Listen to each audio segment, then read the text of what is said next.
Bien-aimés du Seigneur, je suis heureux de vous accueillir pour cette halte spirituelle. Nous sommes aujourd'hui le 7 décembre 2020. Vous faites bien de vous connecter.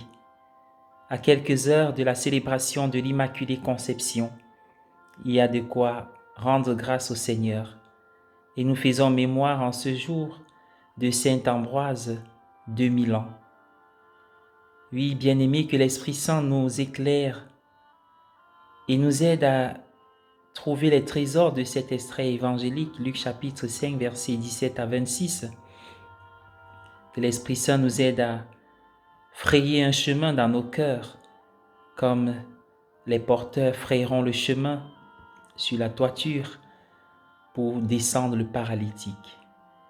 Très souvent dans les évangiles, nous trouvons des personnes de foi qui se dirigent vers Jésus. Beaucoup d'entre elles ont besoin d'une guérison, qu'elle soit physique comme c'est le cas des aveugles, ou spirituelle comme c'est le cas avec Zachée. Dans la lecture de l'évangile d'aujourd'hui, une personne de foi n'arrive pas à rencontrer Jésus à cause de son handicap, à cause de sa condition physique de paralysie. Il avait donc besoin d'autres personnes pour le conduire à Jésus, mais des personnes de foi. Il a eu la chance d'en avoir autour de lui.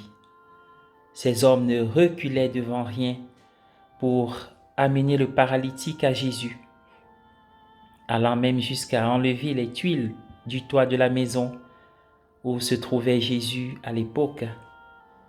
Lorsque Jésus a vu l'homme paralysé sur une civière descendre vers lui depuis un trou dans le toit, il ne s'est pas fâché, il ne s'est pas mis en colère, mais selon la lecture de l'Évangile, il a vu leur foi.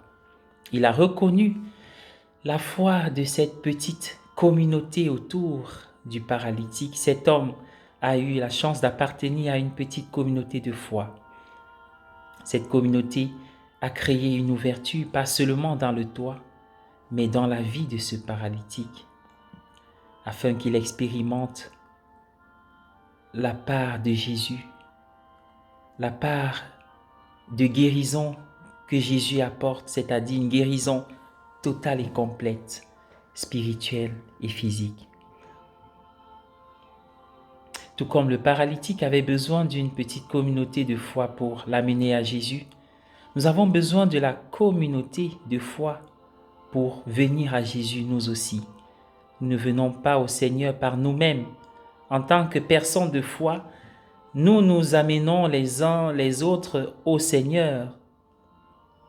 Oui, bien-aimés dans le Seigneur, c'est l'une des raisons pour lesquelles nous nous rassemblons en tant que communauté de foi, que ce soit physiquement dans l'église ou virtuellement par Internet, par la webcam de la paroisse.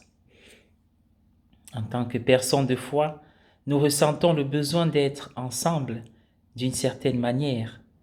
Nous avons besoin de la foi des uns et des autres pour trouver le Seigneur. J'ai besoin d'autres personnes de foi pour rencontrer le Seigneur et d'autres ont besoin de ma foi pour venir au Seigneur. Il y a là une image de ce que nous sommes tous appelés à être les uns pour les autres au sein de l'Église. Nous sommes appelés à nous porter les uns les autres par notre foi, notre propre foi en action pour les autres. Parfois, nous avons besoin de la foi des autres pour nous porter lorsque notre foi semble faible. Je vous invite à prier avec moi ce merveilleux texte.